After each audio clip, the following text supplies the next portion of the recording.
Bonjour. So, cross-cultural reflection for Basic French for Communication 3, code BKB3042. Presented by me, Mitrakala, Jemapel Mitrakala. So, I'm going to compare French and Malaysian culture, everyday contact, from describing surroundings, city, direction, people, opinions with full cultural insight. So, for the first one, topic one, describing the city vocab. So in French, city vocabulary is specific and formal. For example, le musée, le marais, the town hall, le cinéma, the museum, the town hall, the cinema. In Malaysia, we might say museum, Dewan Bandaraya, Panggung Wayang, but we use this word more casually. Or we can say that Panggung Wayang cinema, they use English word, not our own Malay word, but we don't say Panggung Wayang. But in French, they have the le cinéma, they have the gender agreement, le musée, le marais, like that. French city vocabulary reflect how cities are systematically planned. Each area, like the La Mairie, has a fixed term. In Malaysia, especially in rural area, we describe places more generally. Kampung, taman, jalan. So French culture give me more structure and formality to how places are named. And then we have preposition of place. French uses specific preposition. For example, next to. Aku tidur next to me. The person is next to me. Aku tidur. En face de, opposite. Près de, near. In Malay, we say sebelah kita, dekat saya, dekat saya. It's not aku tidur, next to. We don't use next to, we say next. We say bukan di sebelah. We say dekat saya, like that. Depan aku. We say opposite, sana tu sana, like that. They have this word, very specific. We might say bertentangan, but it's rare. We say tu depan saya, like that. We don't use the exact word, but they do use.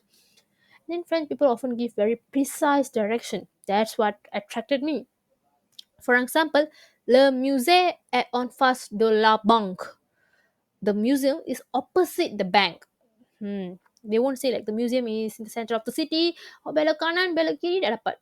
We do say depan museum tu, tapi they are more precise. When you ask direction, the museum, le musée est en face de la banque, like that. So this reflects how French society values clarity, detail. While we in Malaysia, like I said, more relaxed, general, and giving location. Kat sebelah tu, kedai tu, like that. Tu, that. And then giving direction. French direction are more polite and step by step. It's more precise. I've been to Paris once and I've asked people, and who are the tour guide beside me, he was asking direction and the person was giving the direction very thoroughly. Like the, so for example, tournez à gauche, puis à l'éto droit. Turn left, then go straight. So it's like a lot of words there. I found it interesting because when we say something, the direction is also a lot. Not like Malay, we say belok kiri, jalan terus dapat. Not like that. Tournez à gauche, puis à l'éto droit. Like that. The French language naturally include politeness and in the full sentences, even when giving the answer. They often say, s'il vous plaît, où est la gare? Please, where is the train station? We say please before asking something in France. But in Malaysia, we say, awak boleh tahu tak macam nak, we do use excuse me, but it's in English, right? So we don't say, how to say? Awak boleh ke anda tolong saya? We don't use that. It's very rare. But there we used to, most of them will say silver play. I've seen that in Paris. So this show how French communication value respect, formality, even in small conversation like asking for direction. Describing home. In French, ma chambre est grande. My room is big. In Malay, we say besar. Also, the chambre, like chamber in English, right? It's like a bit fascinating for me. The language is really fascinating. And then French adds grammar rules like gender. Ma chambre is feminine and adjective agreement. Grande in ends e for feminine. Grand for male. Malaysian sentences are more direct and simple with no gender or work agreement needed. And then for pronouns, they have il, he, elle, she, il, they, the ELLES for female.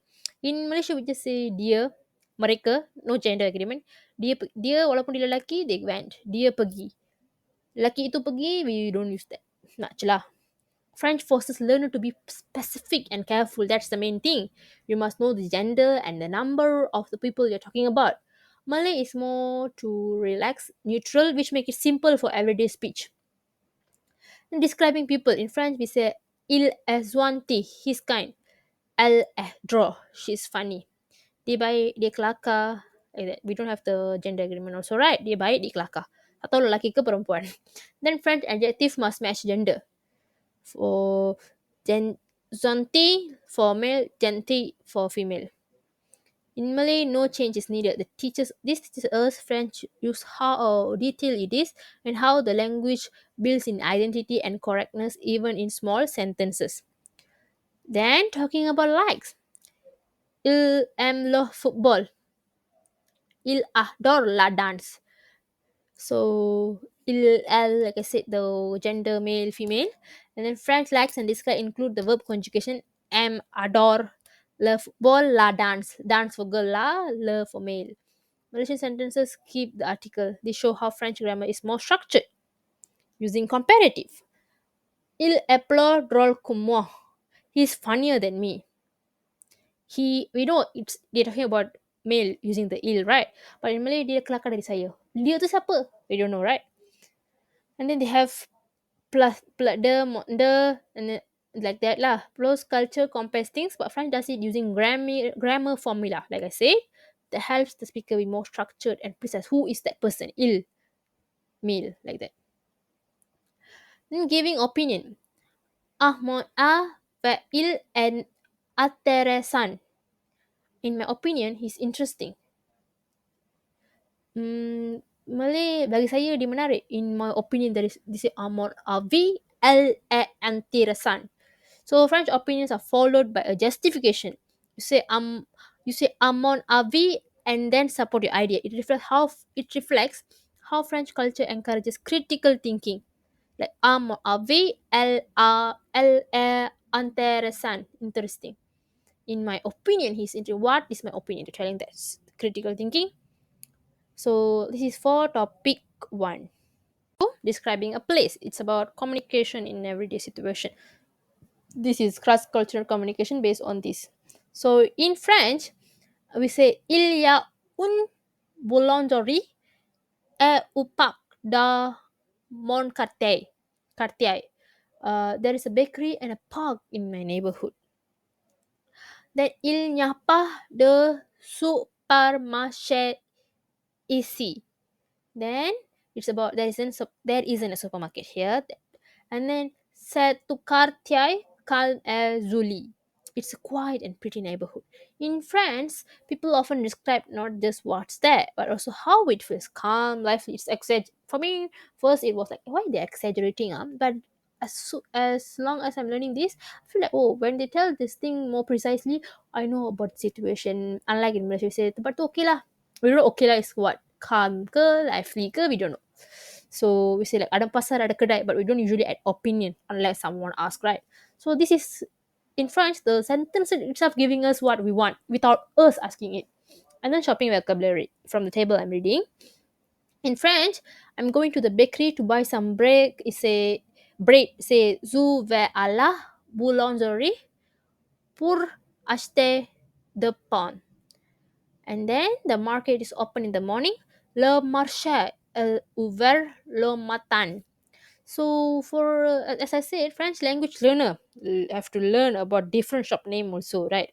Because bakery they say la boulangerie. They don't just say bakery. It's easy, but here it's tough. Post office la poste.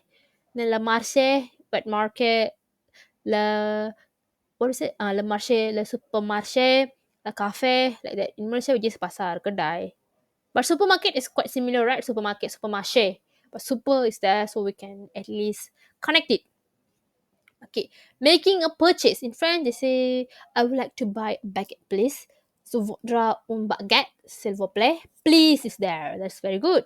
We don't say, I don't think so in Malaysia, we go to bakery, say, saya nak beli roti tu, boleh tak? Tolong.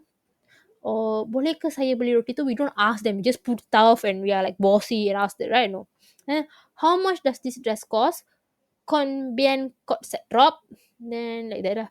French buying phrases are polite and specific. In Malaysia, we usually say, saya nak beli, berapa ni? But in French, if we forget silver plate, it might sound very rude. Okay? And then giving and receiving wishes. Happy birthday, Zoya Zaniversary. Zoya anniversary. Happy birthday is in English, sama hari jadi, but Zoya anniversary. It's like, wow, it's good. And then congratulations on your success. Felicitación por reyose. And then for best wishes for your future, meilleur vos pour ton avenir. French people, and then what I learned is, this one is I see from Google or TikTok.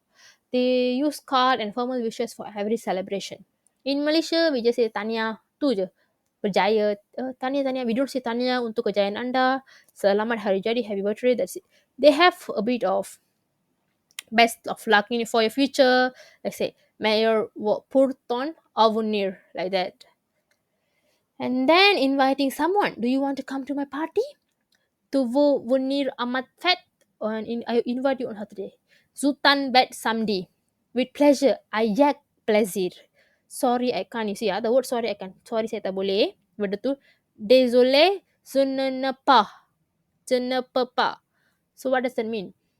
French invitation come with clear replies. Yes or no. In Malaysia, we say, nak datang tak? Tengok dulu lah. They say, tengok dulu lah. But they say, sorry, I can't. Désolé, je ne peux pas. If they can, avec plaisir, like that. They are telling they can or cannot. That's straightforward in French. In France. But in Malaysia, I don't think so. We are that straightforward yet. So this is for topic 2. Traits about talking about destination, using verb, preposition of place, and so on. So in French, we learn to say places using gendered vocabulary. It's more about gendered lah. So le zoo, the zoo. In Malay, zoo tu, zoo. They don't have le la, right? Perempuan zoo, lelaki zoo tak ada kan? And then they have la piscine, the swimming pool. And then they have le centro comercial, the shopping mall. The shopping mall tu pusat membeli belah, they don't have something like you see le centro comercial. We don't know what's that. It doesn't seem familiar for us as a Malaysian. Centro comercial, what is that? Because it doesn't have shopping, doesn't have beli belah, something, right? So it's very hard. So we just say, so French includes articles like le or la in front of noun. It shows how grammar reflects attention. It's more about reflection for this course, I guess, like gender reflection and all those. Using verb like sor, I go out. Tu vas, you go. Il vient, he comes. Saya keluar, awak pergi. In Malay, we say saya keluar. Awak pergi, dia datang. In French, this word change from the form depending on which or who is speaking. It helps to express action clearly but need memorization. That's very hard for me lah, for the very few work. Preposition of place. Je vais à la piscine. I'm going to the pool. Je viens du parc. I come from the park. In Malay, saya pergi ke kolam renang. Saya datang dari taman.